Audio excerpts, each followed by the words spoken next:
નવસારી મહાનગરપાલિકાની સંચાલિત ગૌશાળામાંથી માનવતાને ઝંઝોડી નાખે તેવા દ્રશ્યો સામે આવ્યા છે। શહેરના કાગદીવાડ વિસ્તારમાં આવેલી કામચલાઉ ગૌશાળામાં ગાયોના મોતની ઘટના સામે આવી છે।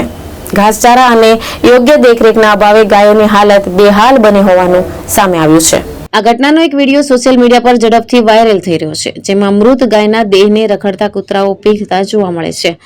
વિડીયો વાયરલ થતાં જ ગૌભક્તો અને ગૌરક્ષકોમાં ભારે આક્રોશ ફાટી નીકળ્યો છે।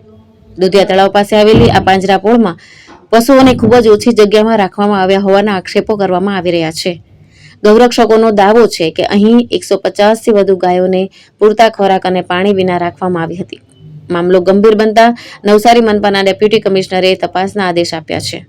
તેમણે જણાવ્યું છે કે આવી ઘટના અક્ષમ્ય છે અને જવાબદાર સ્ટાફ સામે કાર્યવાહી કરવામાં આવશે।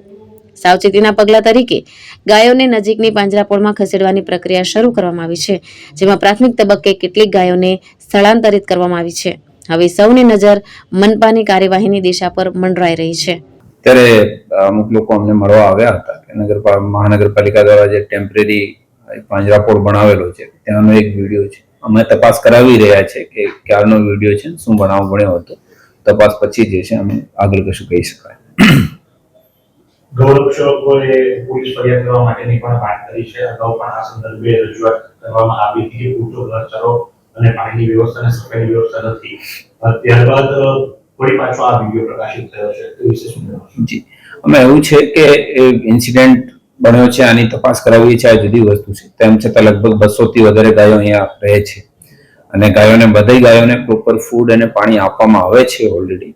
અમુક ગાયો એવું પણ હોય કે જે ગયા વખતે જે કોઈ ઇસ્યુ થયો હતો, બીમાર ગાયો જ જે બહાર એકદમ રોડ ઉપર બેઠેલી હોય। આને પણ કેમ કે અત્યારે જે બીજા પાંજરાપોળ જે એનજીઓ મારફતે ચાલે છે ફૂલ છે, તો આને પણ અમે જે છે કે ગાય ત્યાં રોડ ઉપર જ આનું મૃત્યુ નહીં થાય તો એ પણ અમે જે છે પાંજરાપોળમાં લાવી રહ્યા છે। અને અમુક વખતે જે બીમાર હોય 5-10 દિવસ રહે પછી જે છે આનું મૃત્યુ થઈ જાય છે, તો એવું પણ એક ઇસ્યુ છે।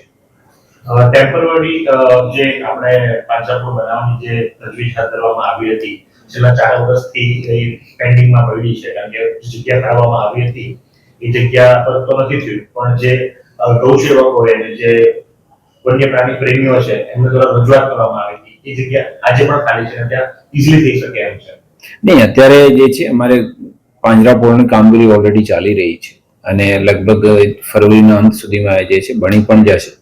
ત્યાં 1500 થી વધારે ગાયોનો જે છે ત્યાં એક સાથે રહી શકે છે અને સાથે સાથે આનો વેટરનરીનો ખાવાનો પીવાનો પણ જે છે બધી સગવડ આપણે કરી રહ્યા છે। તો ટેમ્પરરીનો ઇસ્યુ જે છે ફક્ત 2 કે 3 મહિનાનો જ રહે, પછી આપણે પરમાનન્ટ પાંજરાપોળ આપણને મળી જશે। હિતેશ પ્રજાપતિ, દ્રષ્ટિકોણ ન્યૂઝ, સુરત।